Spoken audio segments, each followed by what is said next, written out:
Okay, so you're now going to hear from the final three speakers in this panel, and welcome back again to those joining us online.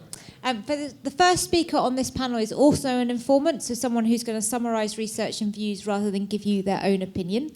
His name is Jason Torrance. He's from an organisation called UK 100, and he's going to talk about fairness and how that relates to surface transport. After Jason, you're then going to hear from two speakers who are advocates, so people who are going to give you either their own opinion or the opinion of the organisation that they work for. They're both going to talk about ways to make change happen. So that will become clear what that means when they're speaking. So the first of those people is Steve Melia. He's from the University of West England. And then the second person is actually two people, because they're going to share the space and talk together. And one of those people is Paul Buchanan from an organisation called Volterra, and the other one is John Ciro from an organisation called Jacobs. So the same thing applies as usual with this. So we're going to stop after each speaker to give you a chance to write down questions. You have your yellow and red cards if you want to card a speaker. We are recording what the speakers are saying, and there are copies of the slides on your tables if you'd like to use them. I'll just pause a second if table facilitators want to give out slides. I don't know if you do.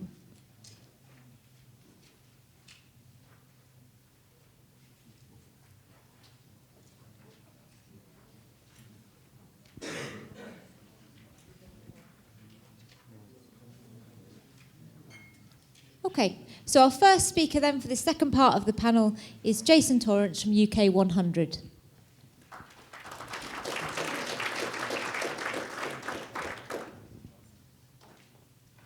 And it's left and right and left, is it? Great. Hello.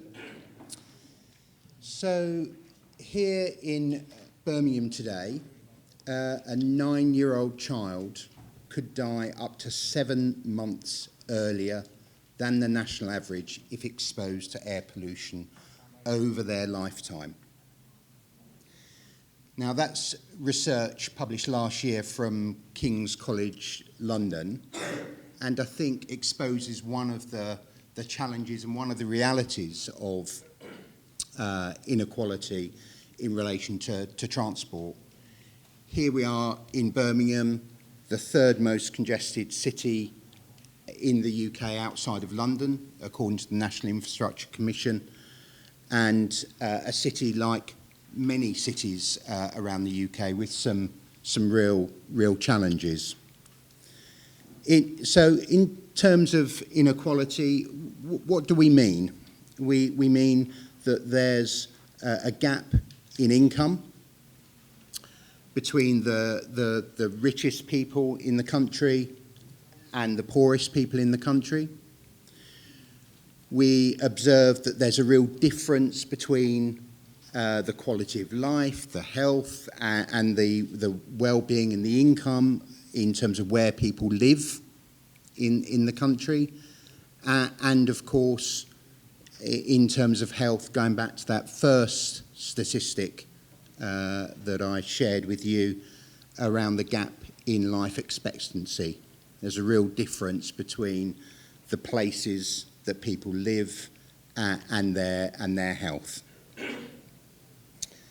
And transport has a big impact on that, and how inequality affects transport can broadly be broken down in a number of ways, but three of the most significant ways are around opportunities for employment, education and training. Your opportunities are dependent on your accessibility, the transport services you have, and of course where you live, the access to transport that you've got, and those travel choices, whether you are able to choose to walk, cycle, catch public transport, or travel by car, or whether car is your only option. And of course your quality of life and the impact on your health from things like air quality, not being able to walk or cycle as part of your everyday travel, can have detrimental effects. The costs, of course, are one of the most widely observed indicators of inequality. We've heard from previous speakers that there are a large percentage of households that don't have access to a car. Indeed, 40% of the lowest income households don't have access to a car, so are dependent for their access and travel choices on alternatives such as walking, cycling or public transport. And low-income households, they often spend a relatively large proportion of their income on commuting costs, mainly because they're having to choose public transport. And of course, people living in rural areas often have few travel choices. As we will come on to in a minute, there is dwindling bus or rail services, and the costs are generally on the upwards trends. One interesting statistic here, I think, is that lower income households indeed travel less. Households with no car make roughly 30% fewer trips and cover almost 60% less trip distance than households with a car. That, of course, isn't always their choice, but it's their circumstance. So the costs, again, of different travel options.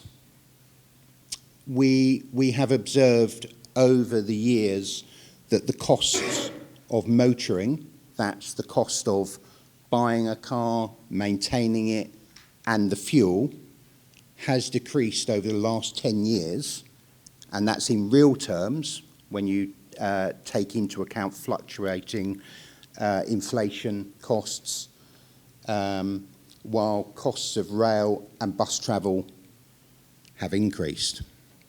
So again, a real impact on people of lower incomes and the poorest in our society.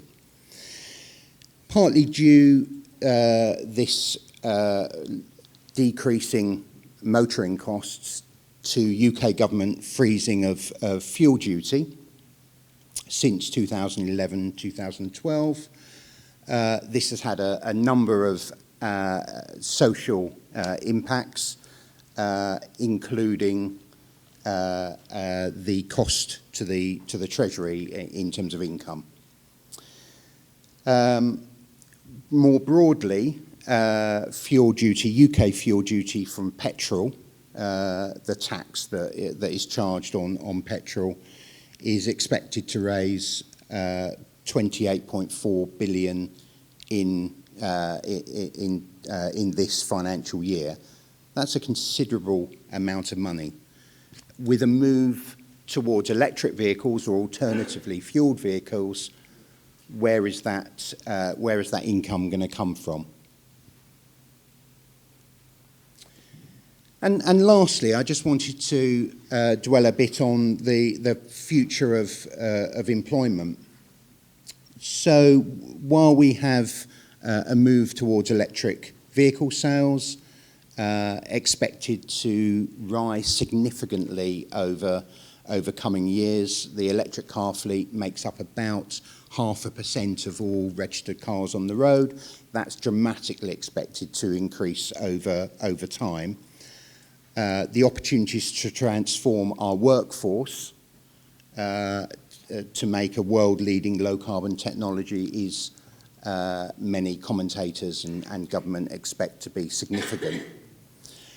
Automation and technology will bring significant change to the future of low and middle-skilled workers. And the changing layout to our towns and cities as they're moved and changed so that walking and cycling is much more of an option. Our cities are rescaped, I think provides lots of opportunity for an increased labour force. So I think the evidence points towards a growing inequality in this country, but some real opportunities for the future in line with tackling climate change and decarbonising transport. Thank you very much.